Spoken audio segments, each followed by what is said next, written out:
안녕하세요. 이현우 작가입니다. 지금 우리나라 부동산 정상화를 위해서는 부동산 시장이 한 번은 크게 망해야 합니다. 그래야 부동산 투기꾼들이 시장에서 철저하고 비참하게 퇴출당하고 부동산 공화국이라는 오명에서도 벗어나게 될 것인데요. 다행히도 그러한 조짐들이 지금 조금씩 나타나고 있는데요. 지금 보시면은 언론에는 잘 안 나오고 있는데 부동산 고액 상담을 받고 거기서 추천해 준 곳에 투자를 했는데 1억을 날렸다. 또는 부동산 고액 강의를 들었는데 나보다 모르더라. 돈을 날린 것 같다. 이러한 이야기들이 계속 나오고 있습니다. 폭로가 막 쏟아지고 있는 건데요. 결국에는 부동산 시장이 안 좋아지니까 나타나고 있는 현상입니다. 워런 버핏이 이런 말을 했어요. 수영장에 물이 빠지면은 누가 발가벗고 수영하고 있었는지 알게 될 것이다. 이렇게 말했거든요. 그러니까 지금 부동산 시장이라는 이 수영장에서 물이 빠지니까, 거품이 빠지니까 누가 발가벗고 있었는지 드러나고 있는 것이죠. 앞으로도 이런 폭로는 계속 나오게 될 거예요. 부동산 시장에서 물이 빠지고 있거든요. 지금 언론에서는 막 상승하고 있다고 하는데 전혀 그렇지 않습니다. 그래서 오늘은 이 부동산 시장에서 물이 얼마나 빠지고 있는지, 그리고 이런 투기꾼들이 왜 망하게 될 수밖에 없는지, 이러한 내용들을 알아보도록 하겠습니다. 일단 부동산 시장에서 물이 빠지고 있다. 근데 이게 부동산뿐만 아니라 전체적으로 물이 빠지고 있어요. 그러니까 유동성이 빠지고 있습니다. 5월 통화량이 발표가 됐거든요. 24년 만에 3개월 연속 통화량이 감소하고 있다고 합니다. 우리가 부동산 상승이 유동성으로 상승했잖아요. 그런데 지금 유동성이 계속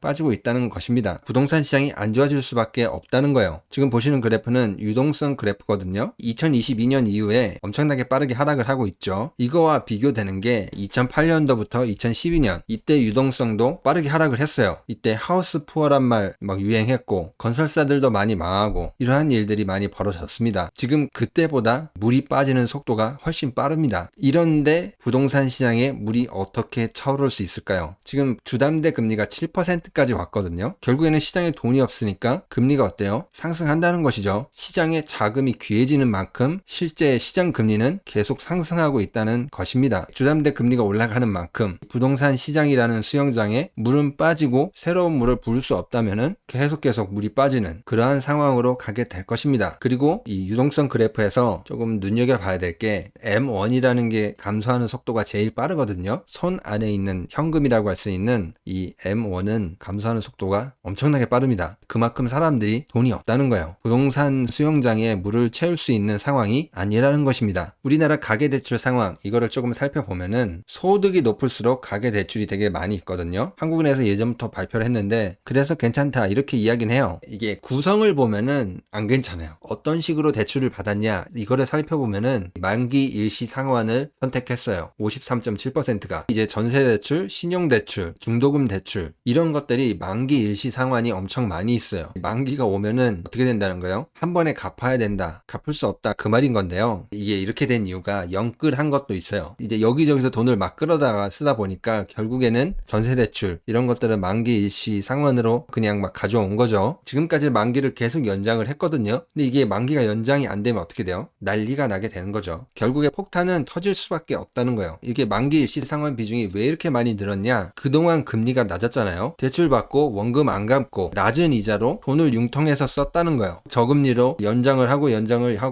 하면서 써왔다는 거거든요. 그런데 지금 이제 고금리가 돼버렸어요. 다음에 만기 연장하게 되면은 이 사람들 어떻게 될까요? 이제부터는 거의 살인적인 금리를 적용받게 될 겁니다. 아니면은 만기가 됐으니까 상환을 해라, 갚아라, 연장을 해주지 않겠다, 그렇게 될 수도 있는 거죠. 결국에는 지금 원금을 갚지 않고 계속 연장을 했다는 거예요. 갚을 생각이 없다는 거죠. 아파트 가격이 상승하면은 팔아서 갚아야지, 이렇게 마음을 먹은 사람들이 대부분이었다는 거예요. 그런데 지금 가격이 하락을 하고 있어요. 다음 만기 연장 때 그 살인적인 금리, 만기 연장이 안 되게 되면은 그러한 상황들, 가계부채가 폭발하게 될 수밖에 없습니다. 만기 연장률을 살펴보면은 주담대 같은 경우에는 만기 연장률이 낮거든요. 만기 연장 안 되면 집을 팔던지 그렇게 하면 되잖아요. 신용대출은 계속 만기를 연장하고 있었어요. 여태까지 90%까지 올라갔거든요. 여기서 맞고 저기서 맞고 돌려서 맞고 돌려맞기를 계속한 사람들이 엄청나게 많다는 거예요. 이 53.7% 안에 있거든요. 이게 터지게 된다면은 결국에는 이 후폭풍을 감당할 수 없을 정도로 엄청나게 큰 부동산 가격 폭락뿐만 아니라 우리나라 경제 전반에 엄청나게 큰 타격이 오게 될 것입니다. 만기를 연장을 계속 해오던 사람들이 신용대출이 대부분인데 연끌해서 돌려막고 있다는 뜻 아니에요. 답이 없겠죠. 그리고 가계대출뿐만 아니라 얼마 전에 새마을금고 사태가 있었잖아요. 괜찮다고 또 이야기를 하는데 여기서도 분명히 터지게 될 거예요. 저축은행 같은 경우에는 중소기업 대출과 가계대출이 90%가 넘는 곳들이 엄청나게 많습니다. 비율이 약간 다르긴 해요. 중소기업에 대출 많이 해준 곳도 있고 가계대출 많이 해준 곳도 있어요. 근데 이제 대기업 대출해준 곳은 거의 없습니다. 그냥 없다고 봐야 돼요. 그런데 지금 중소기업 상황 어떻죠? 정말 안 괜찮아요. 지금 수출이 계속 감소를 하고 있고 이런 상황에서 대기업들이야 뭐 현금 있으니까 버티겠지만 중소기업들은 진짜 버틸 수가 없습니다. 근데 이 아마 중소기업 대출 안에 이제 제가 이걸 그 한국기업평가 홈페이지에서 자료를 다운 받았거든요. 중소기업 안에서도 이게 PF가 굉장히 많을 거예요. 그 세부 내역까지는 나오지 않았는데 이 안에 PF도 많이 껴있을 거라고 저는 생각합니다. PF도 문제도 되지만 진짜 중소기업도 문제가 돼요. 그리고 가계대출도 문제가 되고 지금 가계대출 보시면 앞에 만기 일시 비중이 높은데 신용대출도 많고 돌려막기 하고 있는 그러한 비중이 지금 엄청나게 많습니다. 진짜 안전해 보이나요? 저축은행의 중소기업 그리고 가계대출 비중이 거의 다 90%가 됩니다. 새마을금고 같은 사태 분명히 또 나오게 될 겁니다. 사실 여기서 터져도 전혀 이상하지 않습니다. 물론 이제 고소득 대기업 직장인들 이 사람들도 지금 굉장히 불안하거든요. 부동산 수영장뿐만 아니라 대한민국 경제라는 전체적인 시장 이 수영장에서 물이 막 여기저기서 줄줄 새고 있어요. 그런데 여기다가 새로운 물을 다시 넣을 수 있는 그런 상황도 아니라는 것입니다. 그럼 이제 미국이 정말 금리 인상 종료하느냐? 지금 보시면은 얼마 전에 6월 물가 상승률 발표난 거를 보면은 확실히 인플레이션이 지금 꺾이긴 했어요. 약간 이런 설레발 지금 1년 내내 김칫국만 마셨는데 희망적인 부분이 보이긴 해요. 금리 인상 종료 시점이 거의 다가온 것 같아요. 그렇다고 내리는 게 빨리 내려가진 않아요. 그거는 그때 가서 봐야 되는데 물가가 하락할 수 있었던 이유가 에너지 가격하고 식품 가격 이게 그나마 많이 안정이 돼서 하락했다고 합니다. 그러니까 앞으로도 에너지 가격이 계속 안정을 보이고 식품 가격도 안정을 보여야 되겠죠. 이게 좀 낙관할 수가 없는 게 러시아가 흑해 곡물 협정 종식을 시켰잖아요. 러시아에서 또 서방을 엿먹이려고 한 건 한 것 같아요. 식량 가격을 올려버리겠다. 이거를 무기로 삼으려고 하는 것 같아요. 국제 밀 가격 급등했다. 이런 뉴스가 나오고 있죠. 안정을 찾은 그 이 식품 가격에 영향을 줄 수 있다는 거예요. 그리고 서부 텍사스유 6월 말부터 많이 상승을 했어요. 지금 에너지 가격 덕분에 미국 금리에 영향을 줄 수 있는 물가 상승률이 많이 떨어졌는데 식품하고 에너지가 많이 이번에 하락을 했는데 이게 지금 말짱 도루묵이 될 수도 있다. 그 말입니다. 이제 정말 이렇게 되면 다 망하게 되는 거예요. 그리고 이 투기꾼들 여러분들 정말 때려 죽이고 싶다. 너무 밉다. 이렇게 생각을 하시잖아요. 투자를 한 사람들의 본인들의 책임도 있지만 그래도 인간적으로 조금 조언을 드리면은 빨리 사과를 하시고 대한민국에서 잠시 떠나 있기를 바랍니다. 지금 1억 날린 사람이 영상을 올려서 항의한 거는 굉장히 정중하게 항의를 한 거예요. 저 사람이 칼 들고 갔어도 사실 아무도 이상하게 생각하지 않아요. 지금 하락을 해서 사람들이 화가 났지만 약간 횡보하고 있기 때문에 혹시나 하는 마음에 사람들이 참고 있는 거예요. 희망 고문 이런 거를 스스로에게 걸고 있는 거예요. 이게 여기서 지금 한 번 더 하락을 하게 된다? 그러면은 다음에는 댓글 달거나 영상으로 폭로하는 여기서 멈추지 않을 거예요. 찾아가는 사람들이 생길 겁니다. 그 찾아가는 사람이 돈을 잃고 집도 잃고 가정도 잃었다. 이런 사람이라면은 정말 조심하셔야 될 것입니다. 그러니까 빨리 사과를 하시고 은신하시기를 바랍니다. 그러면 투기꾼들 걱정 여기까지만 하도록 하겠습니다. 저는 제 구독자분들만 잘 챙기도록 할 텐데요. 특히 멤버십 후원을 통해서 응원해 주시는 분들에게 더욱 감사의 말씀을 드리겠습니다. 그러면 오늘 영상은 여기서 마치도록 하겠습니다. 구독과 좋아요 알람 설정 그리고 응원의 댓글은 영상을 만드는데 많은 힘이 됩니다. 감사합니다.